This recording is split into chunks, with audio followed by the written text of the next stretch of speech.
ഇത് നമുക്ക് ഹോസ്റ്റലിൽ നിന്നൊരു അടിപൊളി ചിക്കൻ കറി ഉണ്ടാക്കാം.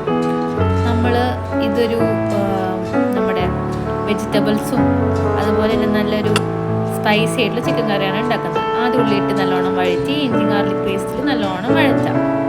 എന്നിട്ട് ഇച്ചിരി ഉപ്പിട്ട് കൊടുക്കാം നല്ലോണം വഴന്ന് കിട്ടാനായിട്ട്. അതിനുശേഷം നമുക്ക്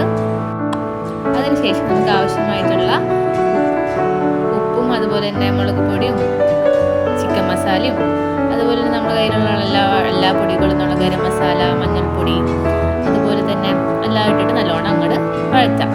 അതിനുശേഷം നമ്മൾ നല്ലോണം പുരട്ടി വെച്ച നമ്മുടെ ചിക്കൻ നമ്മൾ ഇതുപോലെ തന്നെ മസാലകളെല്ലാം പുരട്ടി നമ്മൾ ഫ്രിഡ്ജിൽ മാരിനേറ്റ് ചെയ്ത് വെച്ച ചിക്കനാണ്. ഈ മസാലാസ് എല്ലാം വഴന്ന് കളഞ്ഞ് ഈ ചിക്കൻ നമുക്ക് അങ്ങോട്ട് ഇട്ട് തട്ടാം.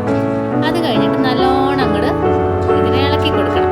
നല്ലോണം ഇളക്കി കൊടുത്തെല്ലാം നമ്മൾ ഹോസ്റ്റലിലാകുമ്പോഴത്തേക്കും മറ്റൊന്ന് എന്തെങ്കിലുമൊക്കെ ഉണ്ടാകത്തുള്ളൂ. അപ്പോൾ നമ്മുടെ കയ്യിലുള്ള പച്ചക്കറികൾ, ക്യാരറ്റ് അതുപോലെ തന്നെ നമ്മുടെ കയ്യിലുള്ള ബ്രൊക്കോളിയോ എന്തെങ്കിലുമൊക്കെ ഉണ്ടെങ്കിൽ അതൊക്കെ എടുത്ത് പറക്കിയിടാം.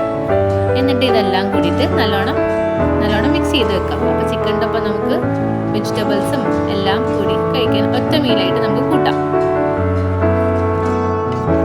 ഇപ്പം നിങ്ങൾ ഇതിൽ കാണുന്നത് പോലെ നമുക്കൊരു അടിപൊളി ചിക്കൻ കറി ഇവിടെ ഉണ്ടായിട്ടുണ്ട്.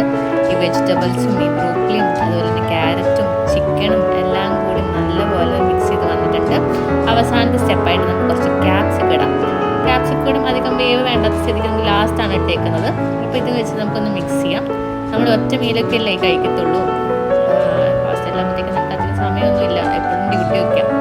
അപ്പോൾ നമ്മളിതെല്ലാം കൂടി ഒറ്റ മീലായിട്ട് കഴിക്കാനായിട്ട് നല്ലൊരു ചിക്കൻ കറി റെഡി ആയിട്ടുണ്ട്.